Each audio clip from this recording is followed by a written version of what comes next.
เนาะก็โอเคพี่น้องเนาะก็ตัดภาพมาทางพี่อีกตอนเศร้าๆมื้อนี้ก็ได้เนาะมาคือเก่าพี่น้องมื้อนี้ป้าฟ้าฝนเนาะต่างจากมื้อวานมื้อนี้ฝนดินมื้อนี้พี่น้องเนาะตั้งแต่เช้าเลยเอ่อตื่นเช้ามาก็พบกับสายลมเนาะแบบฝนแบบคล้ายๆฝนเดือน11 12พี่น้องเนาะฝนคือฝนแรง เนาะ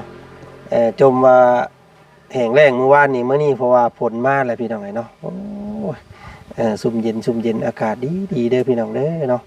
อยู่ที่บ้านสะทึมเนาะเมืองเซโปนแขวงสวรรณเขตเนาะก่อนอื่นก็กราบทักทายสบายดีเด้อพ่อแม่พี่น้องเนาะหมู่เพื่อนกันหมดสุขคน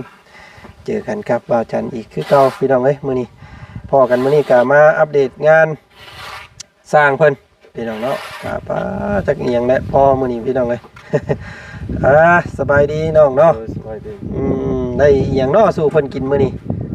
สร้างเฮาคือแบบว่างมเงาแท้มื้อนี้พี่น้องเนาะ กับมันประกอบกับบรรดาอากาศเนาะอากาศสีครึ้มๆคนก็สีสลึมสลือหน่อยนึงพี่น้องนอกจากขั้นตอนนี่ก็แม่นเฮ็ดเฮือนครัวได้บาดนี้พี่น้องเนาะบ่ให้ได้บ่เอาได้บาดนี้เฮ็ดเป็นเฮือนห้องนอนห้องหยังละยาเด้อบาดนี้เด้อเนาะบ่เฮ็ดให้ได้บาดนี้พี่น้องเอาอันสร้างเพิ่นก็มีแต่ก่อพี่น้องเนาะกับเทพื้นกับเทขอบข้างเพราะว่าบ่ได้ฉาบเนาะเห็นสร้างเพิ่นก่องามว่าซั่นพี่น้องแม่เพิ่นว่าบ่ฉาบก็ได้เนาะตบนี่พี่น้องเนาะแล้วก็บัดสร้างเพิ่นเทพื้นเทหยังแล้วนั่นคำว่าดินบล็อกมันเดือได้พอสร้างเด้ออันเฮ็ดอีหยังก็เฮ็ดขี้ตะไคร้บ่เพิ่นเอิ้นแม่นบ่บ้านนั้นทุ่งทางพอสร้างเอิ้นหยังก็ขี้ตะไคร้คือกันบ่อันแบบว่าเฮาก็เป็นสี่เหลี่ยมนะแล้วก็เอาจูไผใส่หั่นนะฮะแปะอุ้ยแปะอุ้ยแปลว่ามุงจูไผโอ้ยพี่น้องเนาะเว้ายากก็แล้วขี้ตะไคร้บ้านข่อยเอิ้นเนาะสิเฮ็ดข้างใดก็ได้นี่พอสร้างเอ้ยเอาซิดอันข้างทางใดทางหนึงเนาะหม่องจูไผเจใดเจหนึงไว้สิเอาเจนี่ก็ได้นี่พี่น้องก็มันพี่แหละเนาะผมบอกกล้าว่ามันวิทย์อันน่ะโค่นพื้นแล้วแหละแต่ว่าโค่นพื้นก็บ่ให้เอาพื้นยาวไว้เด้อเนาะบ่ให้เห็นชาแต่ละหมู่บ้านน่ะโค่นพื้นขึ้นมาเบิดลำเลย2 เมตร 3 เมตรก็แบกขึ้นมาจุมันโอ้เท่าพี่เนาะมันบ่งามเนาะต้องตัดให้มันเป็นสั้นๆนะเฮาจังเอาเข้ามานะมันจะคักพี่น้องอันฝากของกินให้สร้างเด้มื้อนี้ก็มีทั้งลาบ2ลาบพี่น้องเลยลาบสุกลาบดิบเด้ออาหารแซ่บมาสู่เพิ่นกินก่อนมื้อนี้เพิ่นคืองงคือเงาแท้พี่น้องเลยเนาะโอ้ คือสิพออยู่เนาะพอสร้างเนาะอันว่าดินบล็อกเนาะเอาขึ้นจัก4ก้อน5ก้อนพุ่นแหละยันว่ามันผลศาสตร์ใส่แล้วผลศาสตร์ใส่ห้องเนาะแล้วก็บัดแล้วก็นี่นะค่าประมาณนี้เนาะให้มันสีนั่นไงหม่องจูไผเราเอาประมาณนี้สิวัดไปบุกกันนี่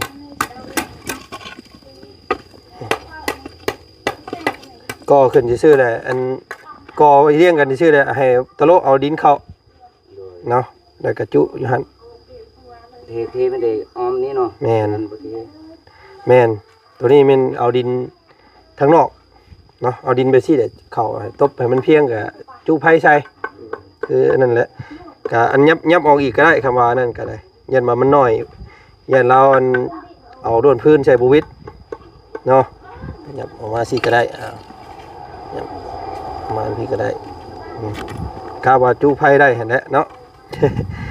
อันนี้ก็เฮ็ดอันประตูเพิ่นก็เอาซิดข้างใดข้างหนึงไว้ก่อนก็ได้มันจังงามพี่น้องเลยจ้ะอึ๊บ ผักออกนะ พี่น้องเลยครับโมน้อยโมใหญ่เนาะใหญ่กว่าห้องน้ำน้อยนึงพี่น้องเลยก็พอดีแล้วสำนี้แต่ก่อนแม่เพิ่นว่าอยากให้3x3แต่ว่า3x3นี่มันสุดเนาะมันสุดพี่โพด มันพื้นที่บ่พอพื้นที่มันพอดีเบิดพอดีกับพอดีเอา3x2กับพอดีเลยนี่พี่น้องพอดีงามเนาะตัวผู้ไปทางนั้นไปเบิ่งอยู่ทางนั้นเนาะเพิ่นจมขึ้นระบ่พี่น้องเลยจ้ะเนาะโอเคเลยบาทนี้พี่น้องเนาะให้เพื่อนเอาขึ้น3อันก่อนก็ได้มันบางเทื่อมันอาจจะพอดีกับอันนี้แหละเนาะ3นี่ก็โอ้ยสูงแล้วพี่น้องเลย3เลยเพียงพุ่นเลยนอนน้ำกับบวชง่ายดอกมันก็เท่ากับตุกทางละ1,500เลยพุ่นเลยพี่น้อง1,500 ลิตรเนาะคำว่าดินมันเดือคำว่าปูนมันเดือให้สร้างเพิ่นเทอันนี้มาให้อีกเด้อเพิ่นเทหม่งเจ้าล่างจานนี่นะนี่เนาะเทมาหม่งนี้สมมติว่าเจ้าเป่งกอกมันอยู่นี้เนาะแต่แล้วก็หม่งนี้ก็เป็นหม่งป้าถ้วยป้าบวงนะเห็นป่ะมันจังงั้นเทเบิดแถวนี้ก็ได้คำว่ามันเดือเนาะให้เพิ่นเทปูนใส่ในมันคำเจ้าเป่งออกไปซิแล้วมันก็เป็นขี้ตมได้เนาะเห็นบ่เจ้าต้องเทมาฮอดพี่เน้นเบิดแทนเด้อเนาะให้สร้างเพิ่นผสมปูนให้เจ้ายู่มาถอกใส่ก็ได้ถอกใส่แทนโอเคเด้อพี่น้องเลย อันว่าให้สร้างเพิ่นเอาเล็กอันนั้นใส่เด้อเทพื้นเด้อมันเดือนะเล็กอันเล็กอีหยังก็เพิ่นเดินแบบเม็ดนะเนาะอันนั้นแม่เพิ่นว่าเห็นมันเดืออยู่เพิ่นว่าพี่น้องเลยเนาะใส่ให้มันเบิด อยากมาถามเรื่องตัวนี้แล้วบัดนี้พอสร้างเลยอันสังกะสีเนาะสันยาวสำใดจักแผ่นประมาณ3 เมตรออกคอนมันน้อยเนาะออกน้อยก็ได้แผ่นเอาออก50ก็ได้4 แผ่น4 แผ่น3 เมตรเอา3 เมตร3 เมตรเช้าก็ได้3 เมตรเช้าก็ได้ตัวนี้นี่บ่แม่นความยาว2 เมตรก็ใช่3 เมตรป้า5 แผ่นบ่ได้เพิ่มกระถางพอไม้มันยาวอยู่แล้วเนาะให้มันเป็น5 แผ่นซะเนาะ5 แผ่นก็ดีอันนั้นยันว่ามันออกคอนยันว่าคอนมันสั่นยันผลพระเข้ายันว่าสักหน่อยน้ำท่วมขีตะไคร้เราได้หันพี่น้องเลย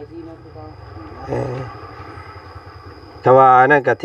เทแบบเสดียงไว้แล้วก็เจาะหูไว้ให้น้องเพิ่นแน่เพื่อน้ำพายุเข้าผลพระยันว่าน้ำมันเต็มมันไหลไปทางนี้เนาะให้มันไหลออกพุ่นเลย เจาะหูไว้หูนึงคือห้องน้ำนะเพื่อป้องกันพายุถล่มเนาะมันจังบ่ได้ตักน้ำออกซั่นโอ้น้ำท่วมมันขีตะไคร้เราบ่ได้พี่น้องเลย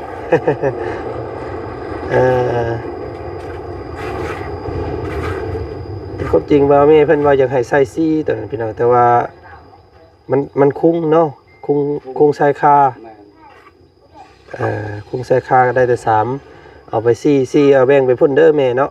แบ่งไปใส่ท่อน้ำเพิ่นพ่น4 อันท่อหม่องขุดน้ำพ่นอันนี้มันก็เต็มนี่ก็ถือว่าหลายเติบแล้วน้ำนะพี่น้องเนาะมีอีกอย่างอีกแน่ที่ต้องเอาพอสร้างมื้อนี้เนาะเฮาสิได้กลับบ้านป้าได้มื้อนี้มีแต่สังกะสีเนาะสังกะสีกับปูนตื้มอีกบ่โอ้ยังแต่2 ศอกนี้เทตีนมันแน่กับเทตัวนั้นแน่เนาะโอเคแล้วก็สิเอามาเพื่ออยู่เพราะว่า อันเทหมองอันล่างถ้วยให้ทะลุเพิ่นน้ำ น้ำ เทให้มันยาวออกมานิดนึงนะให้หมองกันละน้องเพิ่นปะถ้วยตาบวงล่างอยู่หั่นกับก๊อกน้ำทรายหานเรียบร้อยสบายพี่น้องเลยรถน้อย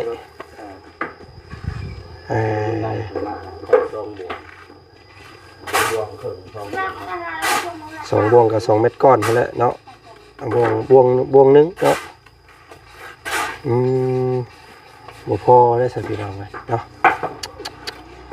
เดี๋ยวสิสั่งมาให้เนาะทรายจักบวงก่อนเม็ด2 บวง2 เม็ดก้อนบ่ทำมา2 บวงใน2 เม็ดก้อนได้หลายได้ บวง1 เม็ดก้อนนึงเนาะเดี๋ยวสิปรึกษาเพิ่นก่อนกับเพิ่นสิมาอันนั้นก็ให้ตะโลอันก่อขึ้นจากหน้าจากพื้นมันอันนึงนะอันนี้เรียงก้อนมันซื่อแล้วก็เอาดินเข้าบ่อันมงจูไผใช่นะนี่เขาสิเฮ็ดให้เบิ่งนี่เนาะถ้าว่าสมมุติว่าสิเอาข้างนี้บ่หรือว่าสิข้างนี้ก็ได้นะผมได้ผู้สร้างได้ขอโทษเด้อเอาประมาณนี้ก็ได้นี่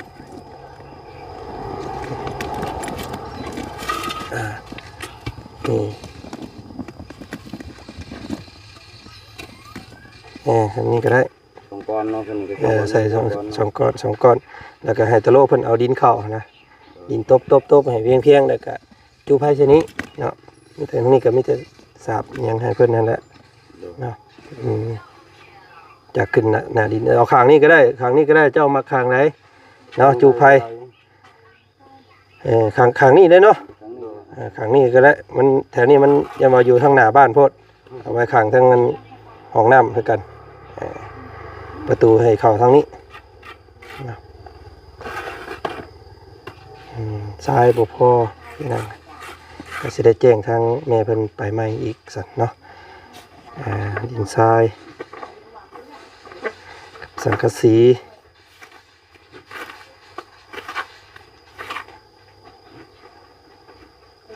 หินนี่พอเนาะปูนบ่พอเนาะปูนประมาณจักสอบพอสั่งจัก3เนาะว่าก่อขึ้นอีกกับเทอันนี้อีกเนาะเทให้มันเจือกับอันนี้หอบเบิดเลยแหละก็ไปเทมงกันล่างถ้วยหันอีกโบกทางนั้นอีกประมาณ3เนาะโอเคปูน3เดี๋ยววันจันทร์สิวนเข้ามาอีกรอบนึงก่อนสิกลับเดี๋ยวช่วงค่ำเดี๋ยวสิซื้ออันก๊อกอันให้สร้างอันติดตั้งก๊อกอันนั้นให้อีกก๊อกอันนั้นน่ะซื้อท่อ PVC นะอันนึงเนาะปูนก็สิซื้อมาประมาณจัก4เพิ่นแหละคำว่านั่นเนาะมันจังเทหม่องล่างถ้วยล่างบวงแล้วหลายๆนี่เนาะเทลามออกมาโอเคกะสีเข่าทั้งตะนางบ้านตะนางอีกได้นี่พี่น้องไงเนาะนี่เพิ่นให้เข้าไปเยี่ยมเบิ่งน้องลูกเสือแล้วก็ไปมอบของอยู่ของกินให้เราว่าซั่นพี่น้องไงเนาะอัปเดตอาการแบดมาเล่นอยู่นั่นแหละ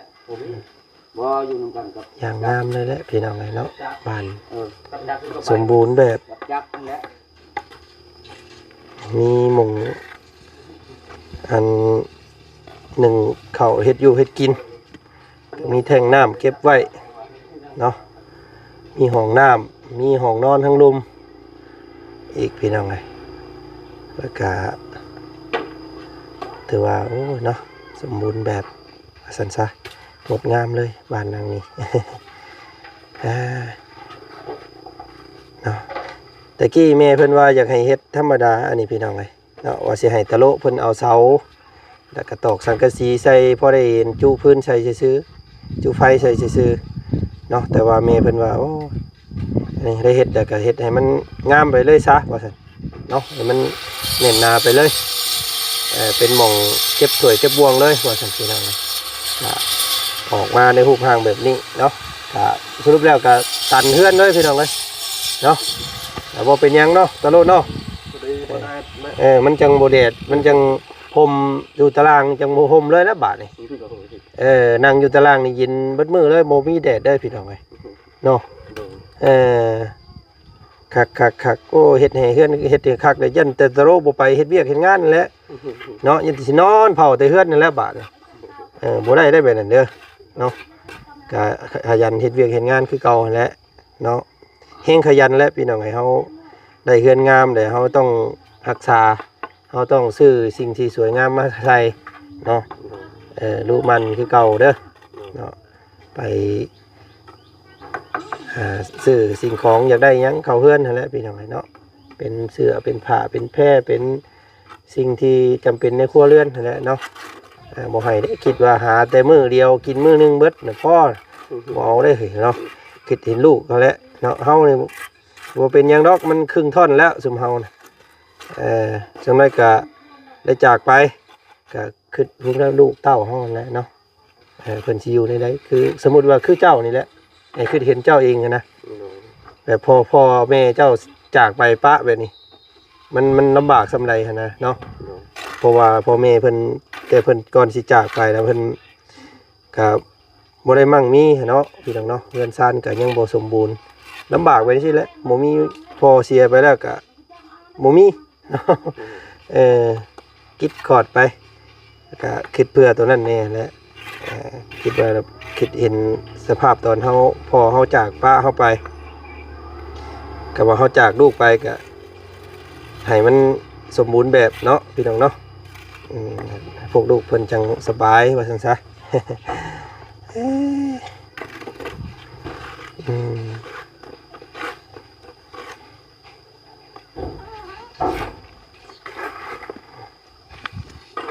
ก็สรุปแล้วมันก็สิขึ้นประมาณ5ก้อนเพิ่นได้เนาะพอสร้างเนาะอันนี้ได้3 4 55ว่าหากันยังว่าจังต่ำอยู่ประยักเป็นยังไง3 4 5ได้อยู่5เนาะตัวนี้นี่พื้นมันนี่โอ้ตัวละพื้นเนาะโอเคนี่นับ2เนาะ2 3 4 5โอ้ยพอดีพี่น้องพอดีเนาะ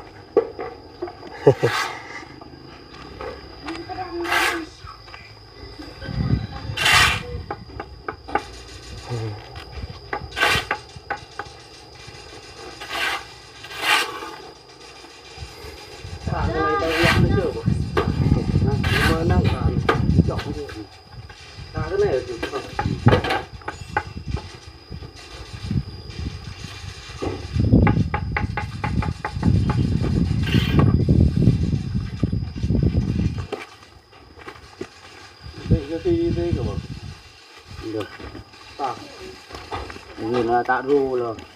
เป็นไงนี่นะตะรูกระตะกระตะไม่เหรอมีคุมดอกโอเคฉันอ้ายเดินทางเข้าไปตะนางก่อนเดี๋ยวสิวนมาใหม่เด้อเดี๋ยวสิสั่งทรายมาให้อีกพี่น้องแจ้งแม่เพิ่นไปก่อนแล้วเพราะว่างบมันบ่พอเนาะสั่งทรายอีกเม็ดก้อนนึงปูนอีก4 ศอกพี่น้องเนาะแล้วก็อุปกรณ์อันประตูนั่นแหละเนาะล็อกก่อนแล้วก็สังกะสีพี่น้องมื้อนี้เดี๋ยวสิให้เพิ่นมาส่งเด้อ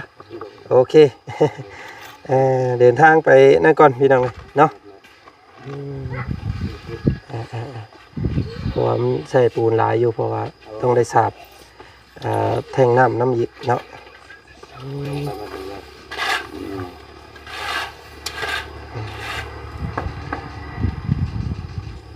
3 เมตรเศร้าบ่ก็บ่เลยหันแกบ่ได้แล้วรถข่อย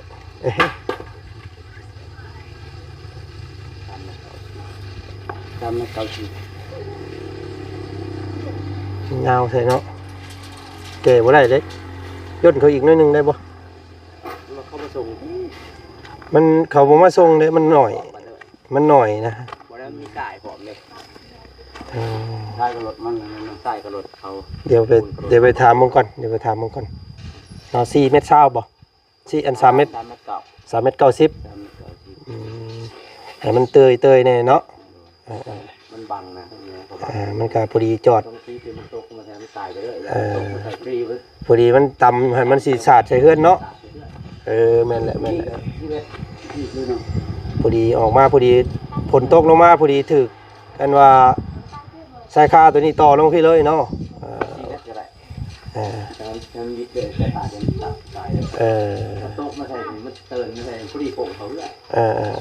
ปักมีแต่เอา4 เมตรเนาะ4 เมตร5 แผ่น หาแทน โอเคได้พี่น้องโอเคสันเดียวไปจัดการสั่งมันก่อนมื้อนี้เนาะให้มันสำเร็จก่อนแล้วว่าซั่นซะจังว่ากันอีกเนาะคลิปนี้ทางอาจารย์ขอตัวก่อนพี่น้องได้พบกันอีกคลิปหน้าแล้วกันเนาะสบายดีเด้อเนาะ